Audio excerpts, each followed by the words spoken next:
श्री जगदीश प्रसाद गुप्ता छत्तीसगढ़ शासन में chief engineer के पद से रिटायर होने के बाद श्री द्वारिका महाराज स्मृति न्यास के तत्वाधान में श्री द्वारकाधीश एवं बागेश्वर महादेव मंदिर का वर्ष 2005 में अपने पुत्रों इंजीनियर कुंजन गुप्ता एवं इंजीनियर भुवन गुप्ता के सहयोग से अवंती विहार रायपुर छत्तीसगढ़ में निर्माण करवाया।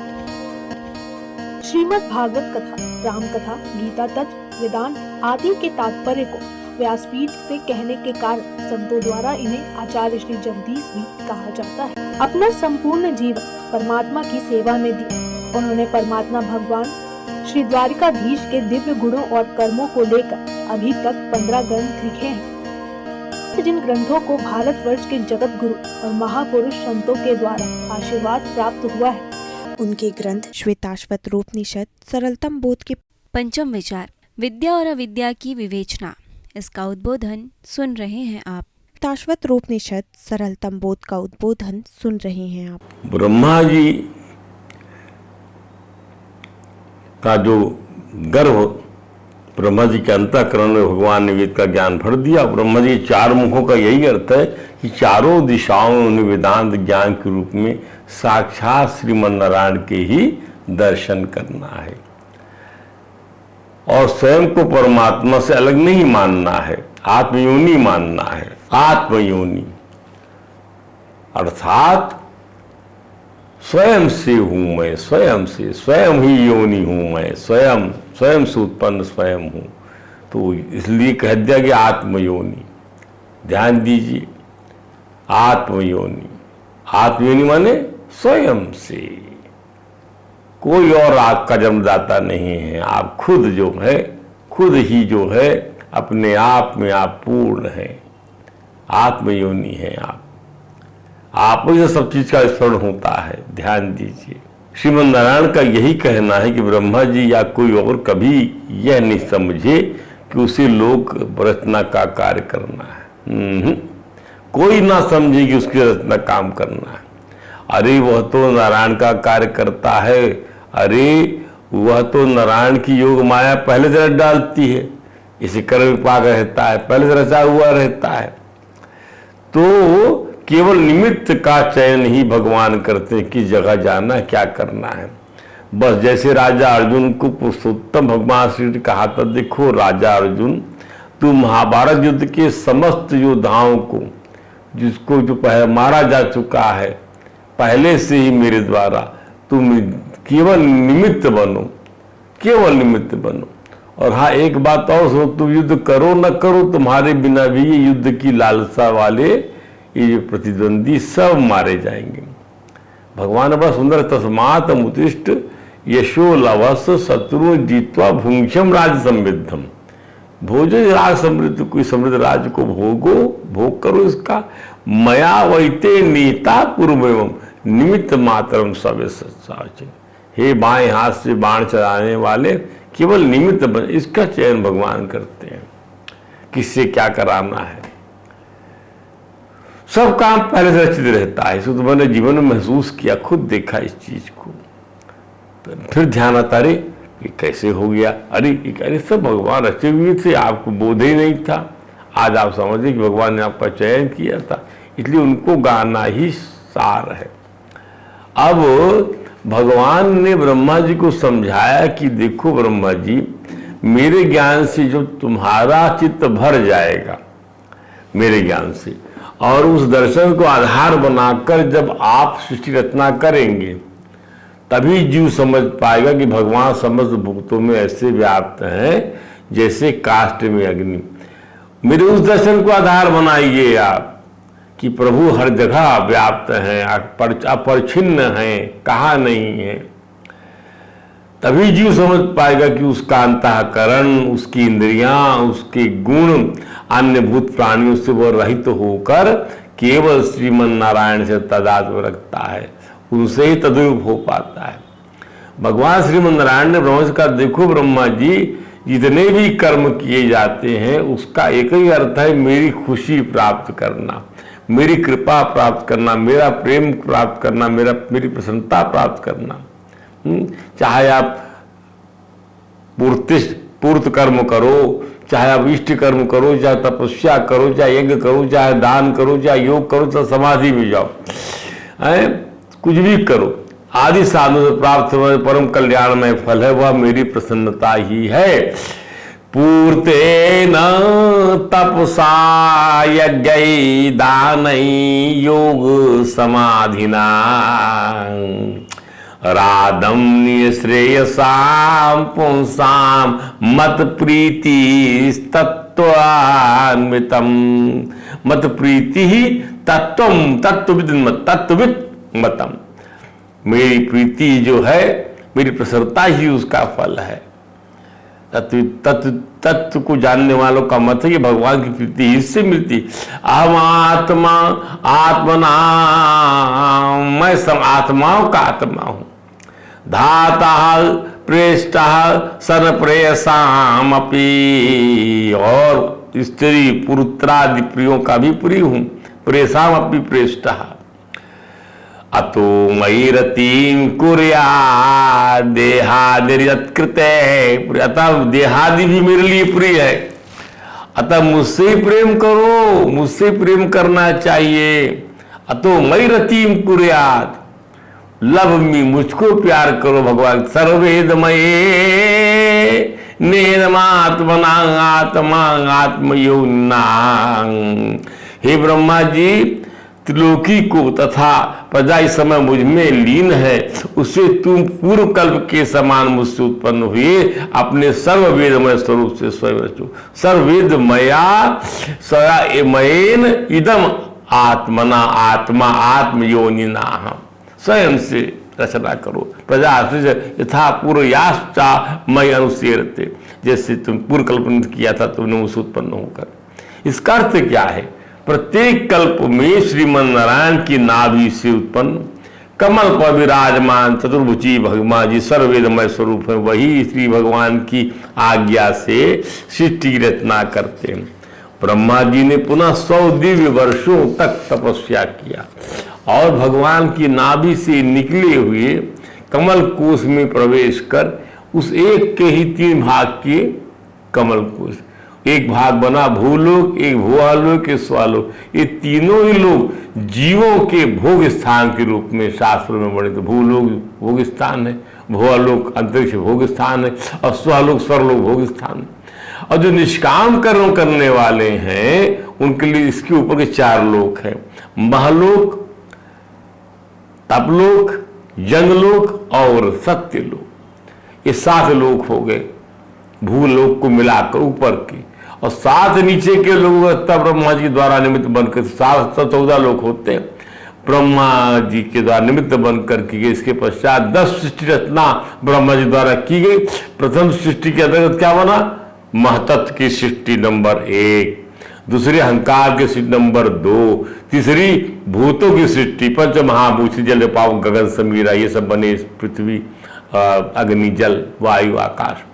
फिर पंच महाभूत करने वाला तन्मार्ग रहता है, जिससे 4थी सृष्टि बनी इंद्रियों की, 5वीं सृष्टि बनी सात्विक अहंकार से उत्पन्न हुए इंद्रियों के अधिष्ठात्र देवताओं की, 6वीं सृष्टि बनी अविद्या की सृष्टि, यही बनी अविद्या की सृष्टि। इसी में 5 गांठें अविद्या की है। कौन कौन सी? तामिस्र की गांठ, अंध तामिस्र की गांठ, तम की गांठ, मोह की गांठ और महामोह रूपी 5 गांठें हो गई।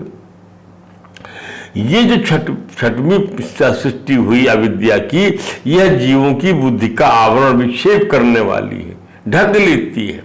ये 6 प्रकार की प्रकृति ही ढक लेती है, तो प्रकृति के नियामक से ना बात करना पड़ेगा आपको, उसकी उपासना ना करना पड़ेगा। ऐसा किसी ने बना दिया, कोई ऐसा जाल बना दिया जैसे फंसना ही फंसना है, तो जाल बनाने वाले की उपासना नहीं करनी पड़ेगी कि भाई जाल जिसने बनाया है उससे बड़ा कोई व्यक्ति होगा, उससे हम उपासना करता कि जाल कट जाए हमारा, वो मदद कर दे। यही गजग्राह में यही आया। ग्राह जब जलचर था, ग्राह पकड़ लिया किसको? हाथी को, और 1000 साल तक युद्ध होता था। तो इसको कौन काटेगा? कौन काटेगा इसको? इसको आपके काटने वाली आपकी जो है पूर्व जन्म की बुद्धि और भक्ति काटेगी आप। तो ये होगी 6वीं सृष्टि। चौथी सृष्टि इंद्रियों की हो गई, पांचवी सात्विक अहंकार से इंद्रियों के अधिष्ठान देवताओं की हो गई, छठवीं सृष्टि अविद्या की हो गई। अब सातवीं सृष्टि 6 प्रकार की जो सृष्टि है प्राकृतिक सृष्टि है, नेचुरल सृष्टि, नेचुरल। अब आइए, यानी तत्व सृष्टि है ये। क्या क्या तत्व भी समझ लीजिए, महतत्व, अहंकार, भूत, इंद्रिय, और पांचवा क्या आएगा इंद्रिय के बाद में? इंद्रिय के बाद में आएगा इंद्रियों का अधिष्ठान देवता, और छठवीं सृष्टि बन के आई किसकी? अविद्या की, जिसकी 5 गांठें। ये प्राकृतिक सृष्टि हुई, माने तत्व सृष्टि है। इसमें कोई विकृति नहीं हो रही है। इसके बाद सातवीं सृष्टि वैकृत हुई, जिसमें 6 प्रकार के स्थावर वृक्ष हुए। इनमें पहली प्रजाति वनस्पतियों की है, गूलर की, बड़ की, पीपल, पहली प्रजाति, ये वैकृत सृष्टि है। ये बिना मूल आए ही फलते हैं, क्या? गूलर, बड़, पीपल आदि। दूसरी औषधियों की है इसी के अंदर में। ये सातवीं सृष्टि जो है वैकृत, इसके प्रकार देखिए, पहली प्रजाति वनस्पति, इसके अंदर बिना बौर आए फल आते हैं, और दूसरी बनी औषधियों की जो पक जाने पर नष्ट हो जाते हैं, जैसे धान, गेहूं, चना आदि पक गए, उसके बाद नष्ट हो गया वो बिरवा नष्ट हो गया, फिर काम नहीं आएगा, धान दे दिया, खत्म। तीसरी लताएं हैं 3, जो किसी का आश्रय लिखकर चढ़ती हैं। चौथी तकसार है, जिनकी छाल बहुत कठोर, जैसे बांस आदि। 5वां विरुद्ध, ये भी लताओं की प्रजाति पर ऊपर नहीं चढ़ पाती, कठोर होती है, जैसे ये तरबूज है, कलिंदर है, अतः जमीन पर ही फैलते हैं, जैसे खरबूज, तरबूज आदि। और 6वीं स्थावर प्रजाति है फलदार वृक्षों की, जिनमें फूलों के स्थान पर ही फल लगते हैं। ध्यान दी, इनमें प्रायः ज्ञान शक्ति प्रकट नहीं होती, ये भीतर ही भीतर के स्पर्श का अनुभव करते हैं, तथा इनमें से प्रत्येक में एक विशेष गुण होता है। इसको समझ लीजिए। 5 किस्म की प्राकृतिक सृष्टि के बाद जो है 7वीं सृष्टि बनी, जो है वैकृत सृष्टि। प्राकृतिक वैकृत बोल सकते हैं, वैकृत सृष्टि बनी। इस सृष्टि 6वीं सृष्टि जो बनी है वैकृत सृष्टि, इसके 6 भेद हो गए, वनस्पति, औषधि, लता, तकसार, विरुद्ध, और आखिरी में क्या बन गया? फलदार, स्थावर प्रजाति बनी, फलदार वृक्षों की, जहां फूल लगता है वही फल आता है। इनमें प्राय ज्ञान शक्ति प्रकट नहीं होती, भीतर ही भीतर केवल स्पर्श का अनुभव करते हैं। तो प्रत्येक में विशेष गुण एक होता है, हर फल में एक विशेष गुण, हर लता में एक विशेष गुण, हर प्रजाति में एक विशेष गुण मिलता है। बांस का विशेष। 7वीं सृष्टि क्या बनी? 7वीं सृष्टि, ये 7वीं सृष्टि है। 8वीं सृष्टि तिर्यक योनियों की बनी। 8वीं सृष्टि, उन्हें काल का ज्ञान नहीं होता, पशु पक्षियों को काल का ज्ञान नहीं होता। 9वीं सृष्टि मनुष्यों की होती है, यह एक ही प्रकार की होती है।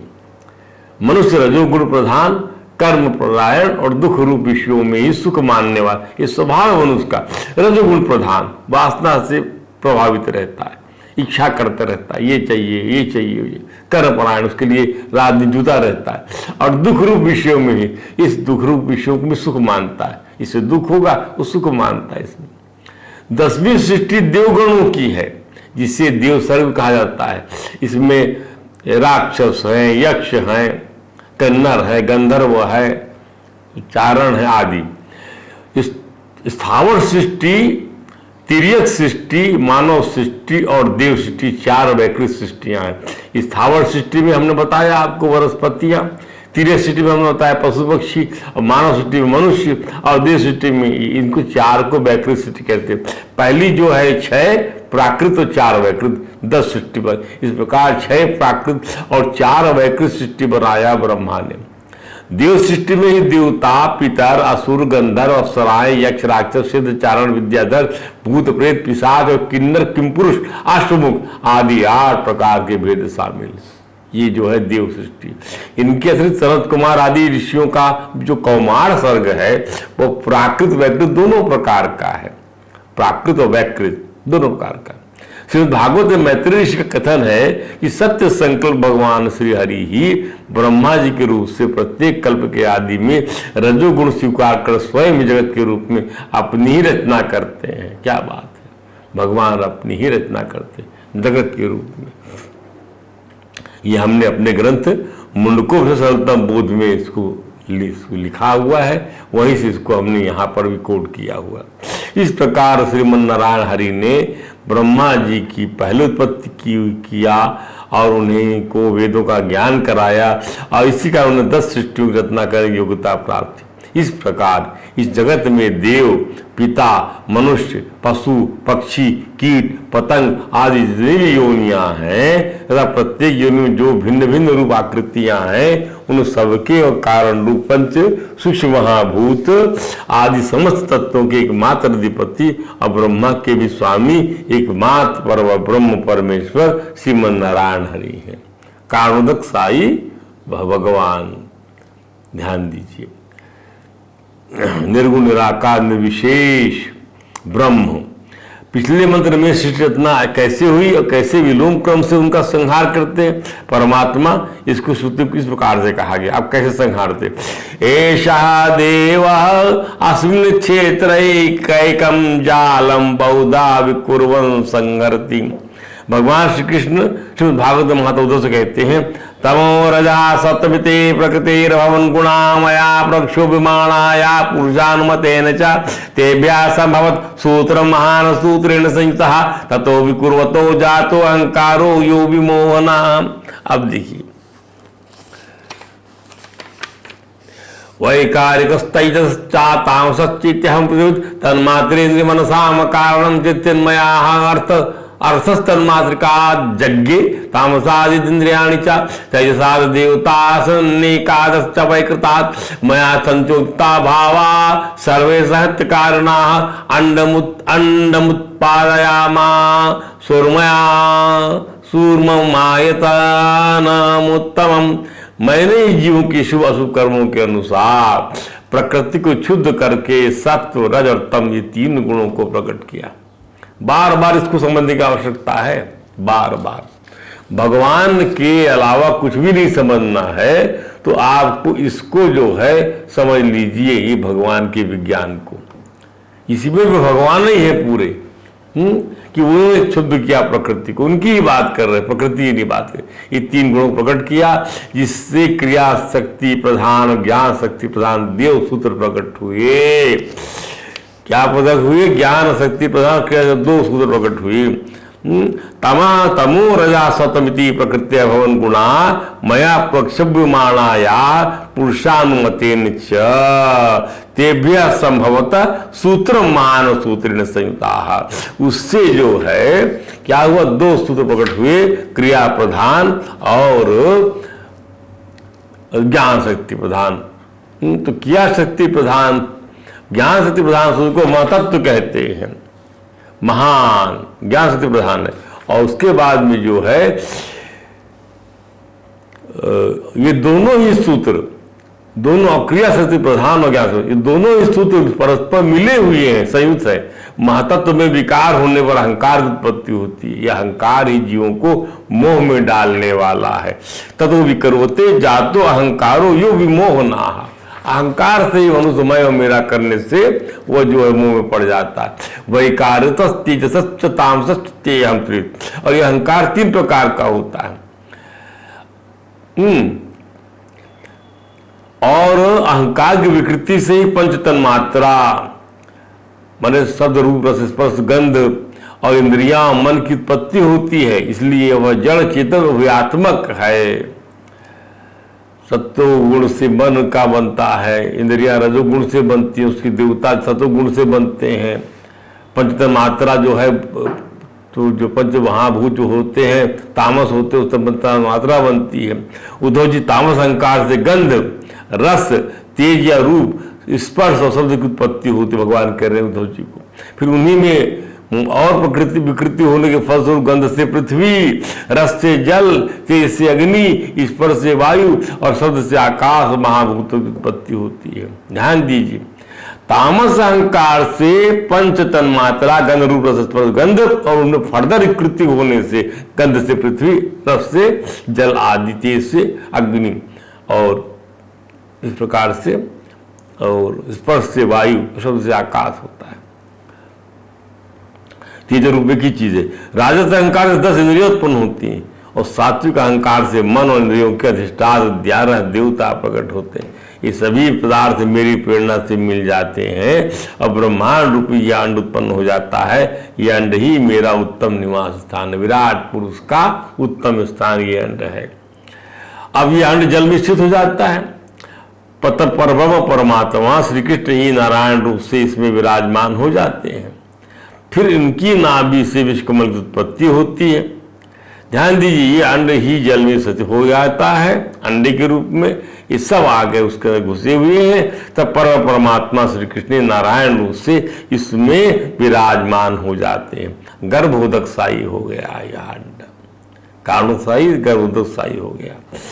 और भगवान इसके बाद क्षीरोदकशाही होकर अंतःकरण में विराजमान हो जाएंगे।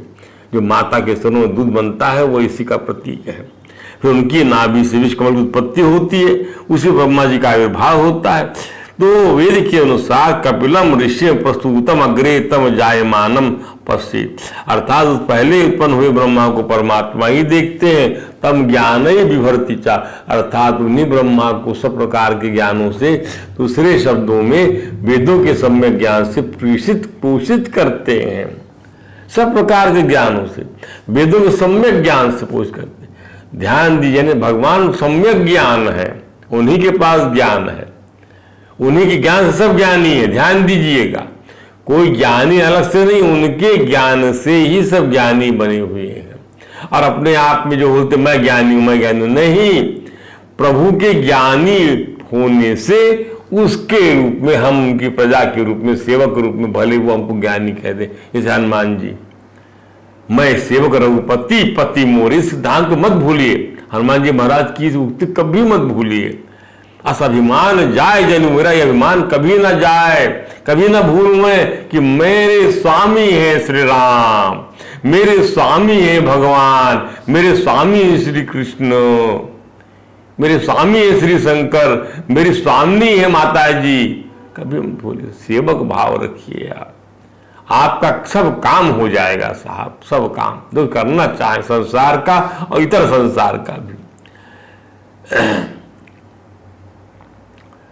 भागवत के अनुसार ब्रह्मा जी की तपस्या को परम परमेश्वर कृपा का प्रसाद प्राप्त हुआ। तब ब्रह्मा जी ने रजोगुण के द्वारा भू भुआ स्वा अर्थात पृथ्वी स्वर्ग इन 3 लोकों की सृष्टि किया, रचना किया।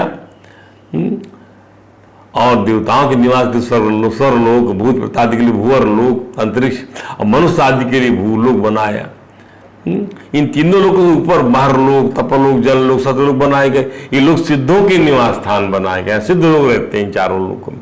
सृष्टि कार्य में समर्थ ब्रह्मा जी ने असुर और नागों के लिए पृथ्वी के नीचे अतल, वितल, सुतल, तलातल, पाताल, रसातल आदि 7 पाताल बनाए। ध्यान दीजिए, अतल, वितल, सुतल, तलातल, पाताल और रसातल और 7 पाताल और पाताल, फिर एक पाताल हो गया नीचे वाला बनाए। इन्हीं तीनों लोकों में त्रिगुणात्मक कर्मों के अनुसार विविध गतियां प्राप्त होती हैं।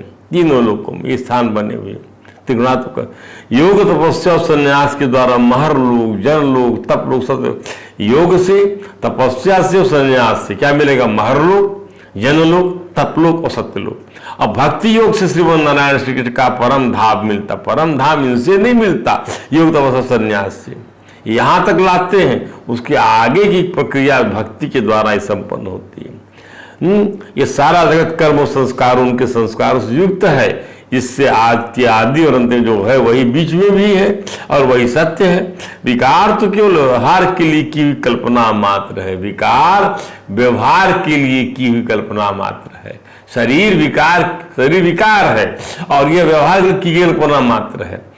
आभूषण विकार है सोने का, यह व्यवहार की कल्पना मात्र। घड़ा विकार है मट्टी का। ध्यान दीजिए, तो अतः बीच में भी सोना या मिट्टी ही है। इस प्रकार पूर्ववर्ती कारण भी जिस परम कारण उपादान बनाकर अपर अहंकार कार्यवर्ग की सृष्टि करते हैं, वही उनकी अपेक्षा भी परम सत्य है। तात्पर्य है कि जब जो जिस किसी भी कार्य के आदि अंत में विद्यमान रहता है वही सत्य है।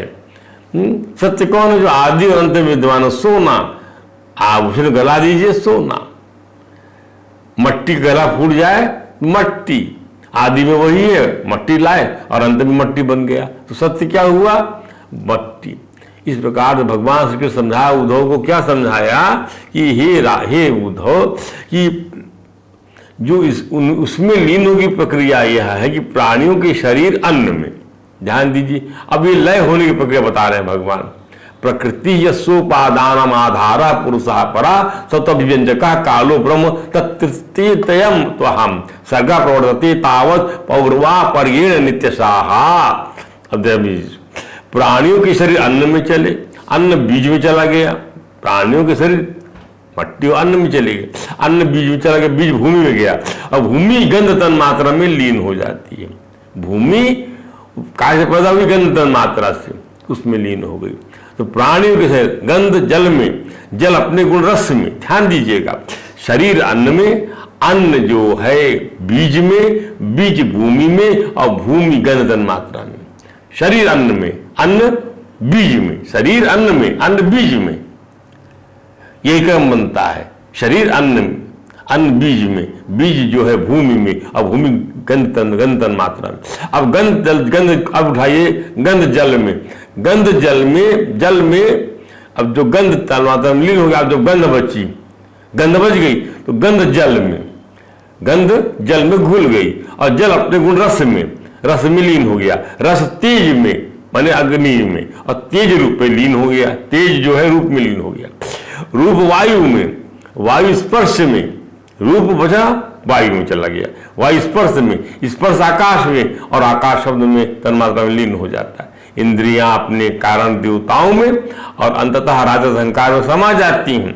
इंद्रियां अपने कारण देवताओं में, राजस अहंकार अपने नियंता सात्विक अहंकार रूप मन में और सब तन्मात्रा पंचभूतों के कारण तामस अहंकार में और सारे जगत को मोहित करने में समर्थ हुआ त्रिविध अहंकार महतत्व में लीन। ये लय होने की प्रक्रिया है, उत्पन्न होने की प्रक्रिया और लय होने की प्रक्रिया, वापस वहीं पहुंचते हैं उस परमात्मा के पास में। आदि वही, अंत वही, बीच में केवल व्यवहार के लिए सब कुछ चल रहा है। ज्ञान शक्ति और क्रिया शक्ति प्रधान महतत्व दो रूपों से, ज्ञान शक्ति क्रिया शक्ति प्रधान, अपने कारण गुणों में लीन हो जाता है। गुण अव्यक्त प्रकृति में, अब प्रकृति अपने प्रेरक अविनाशी काल में लीन हो जाती है, काल मायामय जीव में और जीव जन्मा परमात्मा में लीन हो जाता है। काल कहाँ जाता है? प्रकृति अपने प्रेरक अविनाशी काल में, काल जो है मायामय जीव में और जीव जन्मा परमात्मा में लीन हो जाता है, क्योंकि परा जो है उसी से जो है जीव शक्ति काम करती है। तो काल माया में जीव जन्मा परमात्मा में लीन हो जाता। परम परमात्मा किसी में लीन नहीं होता। सा काष्ठा सा परागति, वो परागति है, वह उपाधि रहित अपने स्वरूप में ही से रहता है। वह जगत सृष्टि और प्रलय का अधिष्ठान मवधि है। नमः तस्मै पुरुषाय भूयसे सदुद्भव स्थान निरोध लीलिया गीत शक्ति तृतीयाय देही नाम अंतर्भवाय लक्ष्य वर्तमने। भगवान शुक्र ने काफी स्तुति में इस प्रकार भगवान श्री कृष्ण ने महात्मा उद्धव की सृष्टि से प्रलय और प्रलय की सृष्टि तक की सांग विधि को समझा के स्पष्ट कर दिया। इस तत्व विवेक से कभी प्रपंच का भ्रम हो ही नहीं सकता। यदि कदा उसकी स्फूर्ति भी हो भी जाए तो अधिक काल तक ठहर नहीं सकता।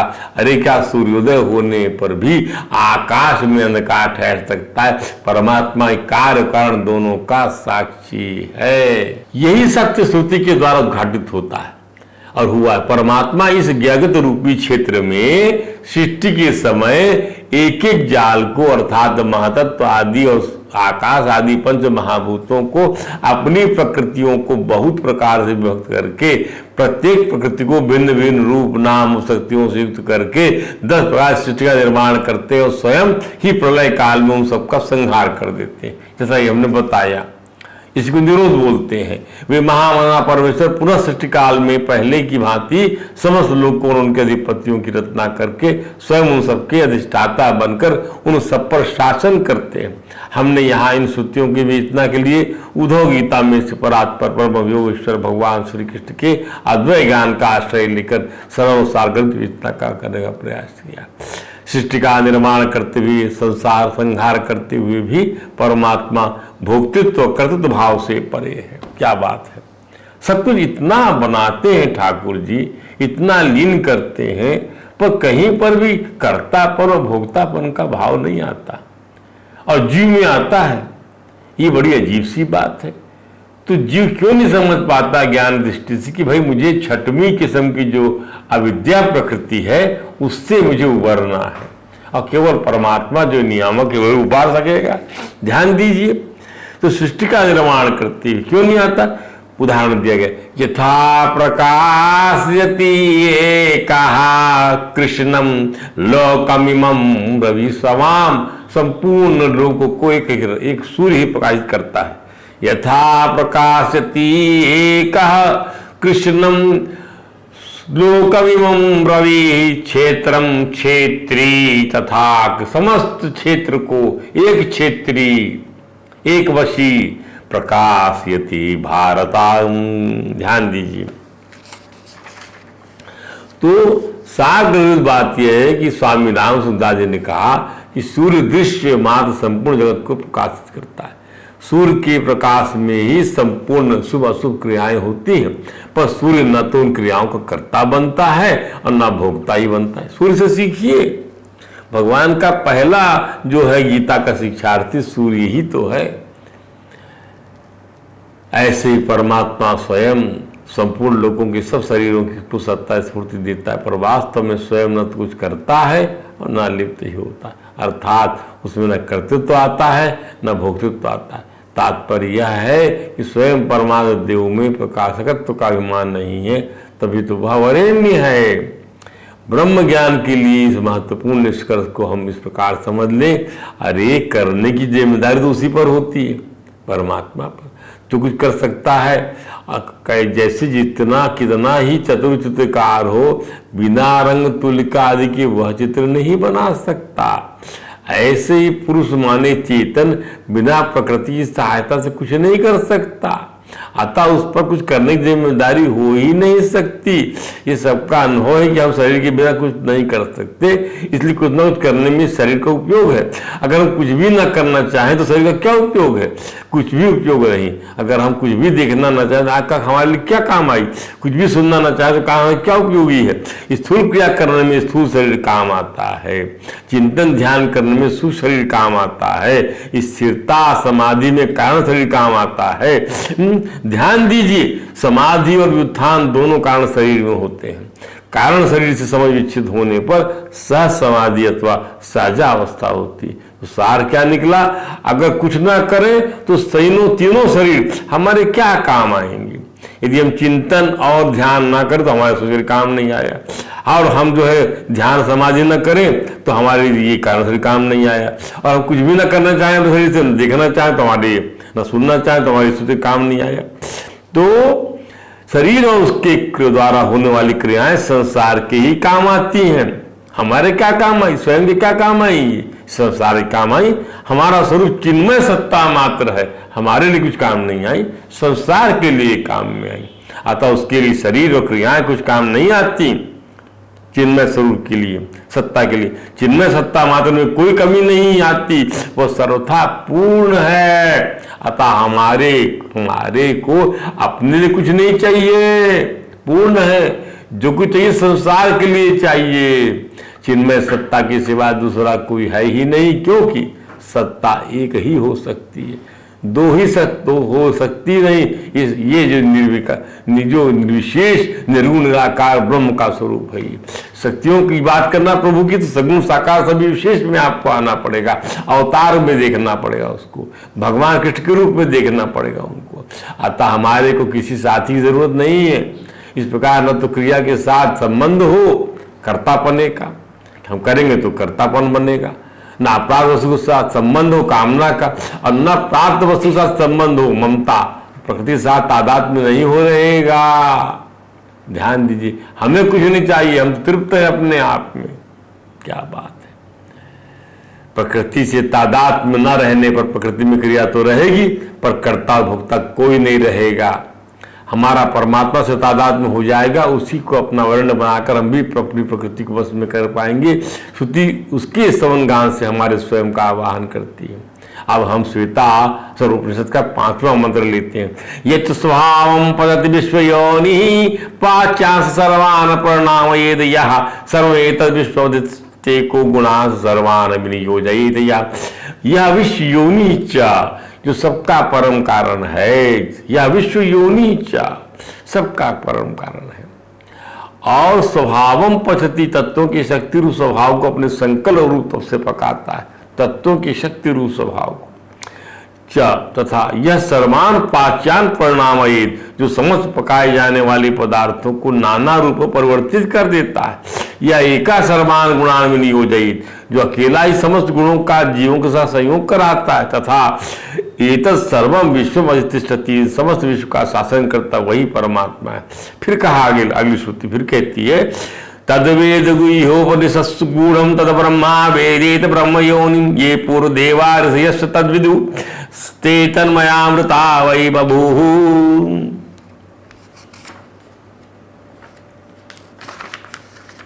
वेद गुह्योपनिषत्सु, वेदों के रहस्यभूत उपनिषदों में गुण छिपा हुआ ब्रह्म योनि, वेदों के प्राकट्य स्थान, तद ब्रह्मा वेदते, उस ब्रह्मात्मा को ब्रह्म जानते हैं। ये पूर्व देवा ऋषिया, वे जो पुरातन देवता ऋषिगण हैं, तद विदु, उसको जानते थे। ते वे तन्मया अमृता बभूव, वे वैसे उसमें तन्मय होकर अमृत रूप हो गए। इसकी विवेचना हम आपको कल समझाएंगे, आज हम यही विश्राम देते हैं। हरे राम राम राम हरे हरे, हरे कृष्ण कृष्ण कृष्ण हरे हरे।